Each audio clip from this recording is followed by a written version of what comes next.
All right, so this is what he hit me with, right? This is what he responded with me as far as me inquiring about trying to buy this land that's out there in Kansas. Um, I wouldn't even say buy, I would say inherit. Me trying to inherit the land, right? Now, he has a point where he says, like, if the owner sold it, right, which we don't know because, did we look into, how do we know that the owner sold, like, how do we know this?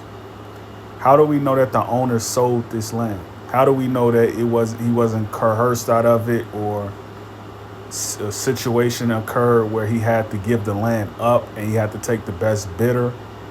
Like, how do we not know this? And then plus, look, if you have someone like Obama come along in 2010 and sign UNDRIP, right? Which I hit him with UNDRIP, right? I hit him with that. I hit him with UNDRIP, and I explained to him, in a short paragraph, I'm like, you know, this is what I'm claiming. This is why I'm trying to claim this land, because of UNDRIP. It was signed, which means that if you have people from Britain that's owning this land, it's time to give the land back to the indigenous people. It's time they give it back. And it's not like I'm claiming just anybody's land. I'm claiming land from a relative, right? Last name Early. You have to give the land back when it occurs that an heir is speaking up, and on the land patent it says assigned to the heirs forever. So, like, say if you are a citizen of country called America, right? And some people come from Slovenia, right? And they're a citizen, they're the citizen B. And they start to claim this land, they start to buy this land, doing it, correctly, just buying land and whatnot because they want to work and they want to share crop or do whatever they want to do, right? And they buy so much of our land up and we have no more land back. Well, that becomes a problem with the government allowing this to happen, because quite usually you're not supposed to sell your land at all. The land is not supposed to be sellable because, like, you're a citizen of this country. Like, why are you selling your land to a foreigner?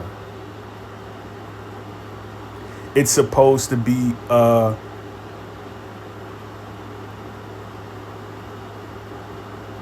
quite unique trade, right? It's supposed to be a fair trade. So, like, you give me some Federal Reserve notes, you think I'm supposed to just be satisfied because you gave me some Federal Reserve? No, that's not how that works. That's not how that works.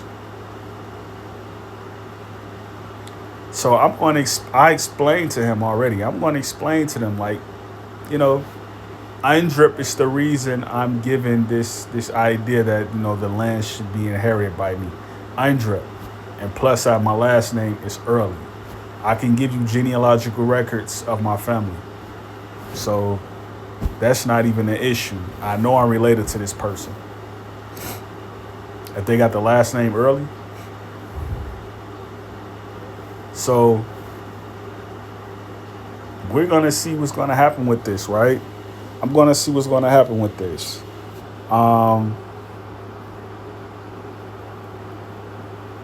The way he explained it, he was trying to get out of it. You know what I mean? Like, he was trying to get out of it. Like, it wasn't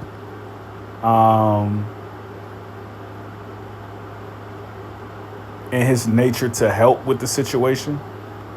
Because it's in that county, it's in that city, Hayes, it's in that state, Kansas.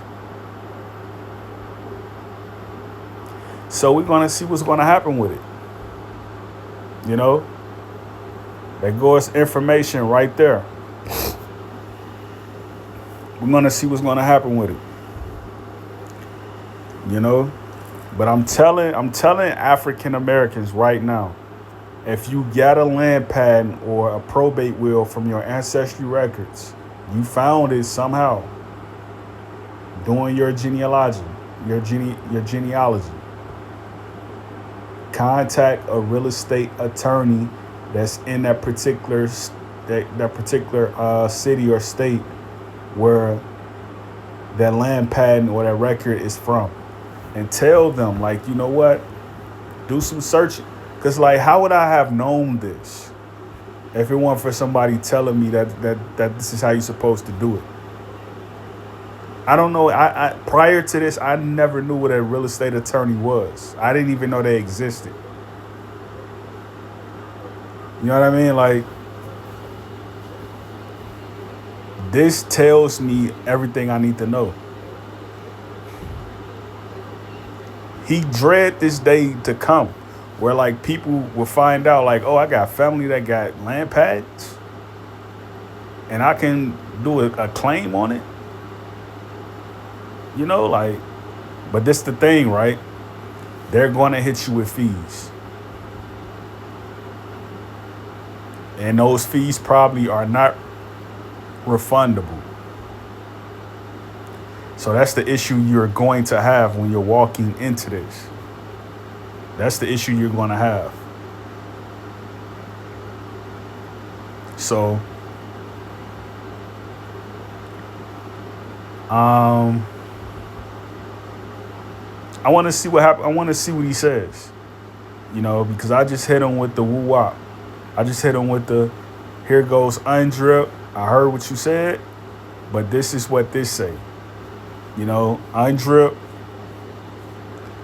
you know, that basically explains that if you're from another country, you can't come here and claim land. You can't do that.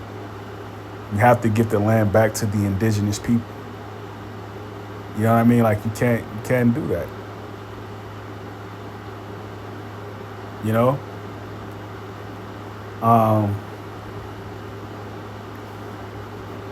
And this could have been any situational matter, right? I don't know how people got land patents back then.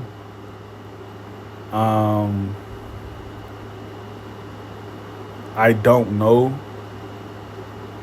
And I've never met a black person with the last name McClain. And it's possibly some, you know, they possibly do have this last name. I'm not sure. But I've never met them with this last name. I know of John McCain, right? I think he was a U.S. senator. But I've never met a black person with this last name McClain. But either way, right? If you got the last name early, right, and you're making a claim, you're due some type of judicial justice where, like, you're being heard in court, where you want to present your evidence why you should have this land, you know, and that your claim is equitable. You know what I mean? Like, you should be heard. You know, you should be heard. Because, like, the last names, they match up for a reason. Like, it's not a coincidence that you have a last name and someone else has a last name. You know?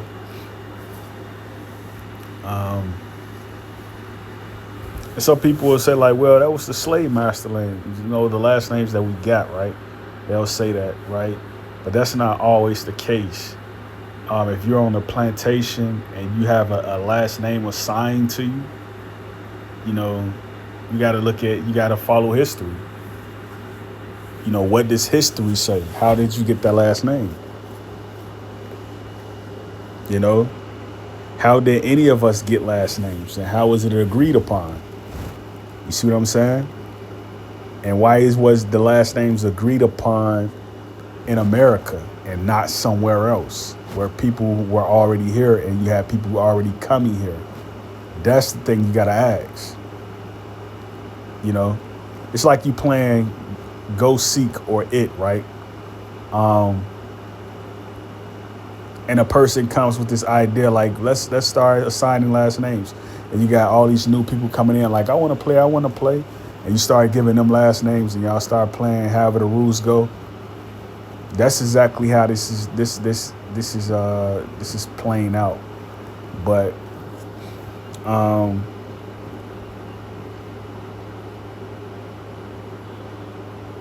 we'll see what happens, you know. I'm sure I'm going to get an unfavorable reply because he hit me with a ballpark number, $2,000 to get started, right? Um, like I got the money, but I'm not gonna pay 2,000. You know what I'm saying? Just to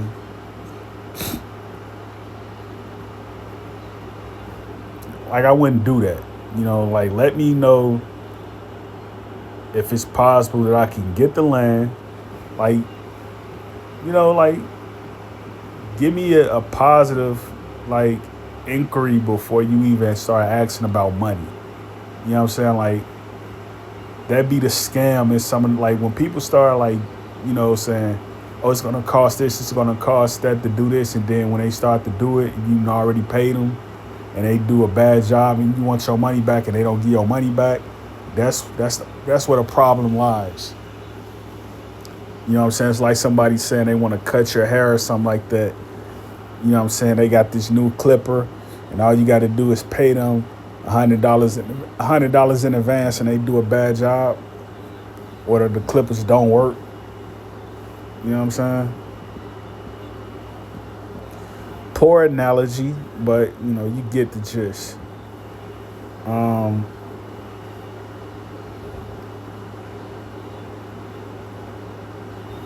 you know, I want to see what happens with this. I want to see what happens with this. Great peace, Yakoki.